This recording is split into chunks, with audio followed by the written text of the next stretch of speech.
Alright, this is Magog, this is the House of Pain, and we're kind of doing it again a practice run because practice makes perfect, but obsession makes better.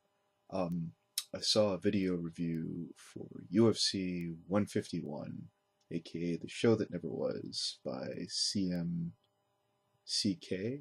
Yeah, I probably got that right, actually. Um, I wanted to generally mention some things that I thought didn't necessarily work in the video. For instance, this, where he's going all crazy and acting all nuts and shaking the camera and trying to show his outrage. Could have probably just stuck to the facts and got the same point across.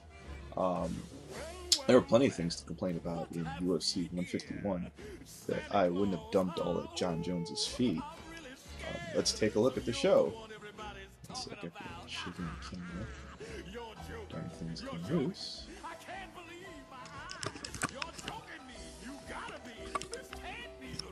That's why you don't do that in the first place. It sucks up time. Actually, not working with the script, I just thought after looking at the card, I'd actually probably figure out why I thought this was the biggest problem here. If you ditched John Jones and Dan Henderson, because this card was so paper thin, there was literally no way to save it. I mean, we've seen UFC cards lose a fight or two in the past. I happen to be one of Jake Ellenberger's absolute biggest fans, and Jake Ellenberger versus Jay Haran isn't main event worthy for a pay-per-view. The next fight that would have been on the card, which I don't think we ever got, was Dennis Siver versus Eddie Yagin. I haven't seen Eddie Yagin fight in what feels like at least a year. Let's double check just to make absolutely sure. Another reason we're not shaking anything because all the cords come flying out of your stupid ass computer. One more time.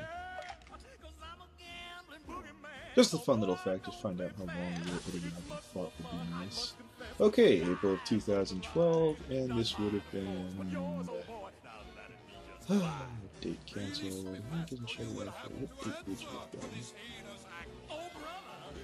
That'd be a lot more professional. I'd have been prepared for that. Thank you, Wiki. You're worthless. So yeah, I find that fight between Yagin and Siva would have been interesting only for the fact that we haven't seen Yagin in at least a year. Dennis Hallman versus Thiago Tavares, that strikes me as I think they canned Hallman because he didn't make weight, or what was the story? Let's see. Did he ever fight Tavares? No, he absolutely did not.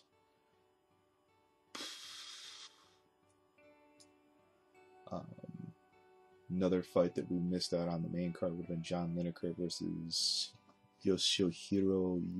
I'm actually pretty good with Japanese names, or at least for fighters, if I hear them a couple times. Skipping down to the middleweight card, we missed out on Miguel Johnson versus, or the primary card, Miguel Johnson versus Danny Castillo. Takeya Misagaki versus Jeff Hoagland. I actually like Takeya Misagaki. That kind of sucks. I guess that didn't happen because I'd watch Takeya pretty much fight anyone. Tim Means versus Abel Trejijo. Not blown away. Darren Cruikshanks versus Henry Martinez. Cruikshanks, I'm trying to remember, is that one kicker? Let's see. Yeah, he's the one that lost against Medeski. That was actually a really entertaining fight.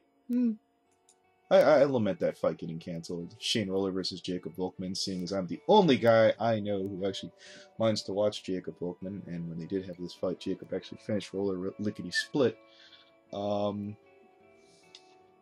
I suppose that's kind of a bummer. Kyle Noak versus Charlie Brenneman, the first fight on the card would have been.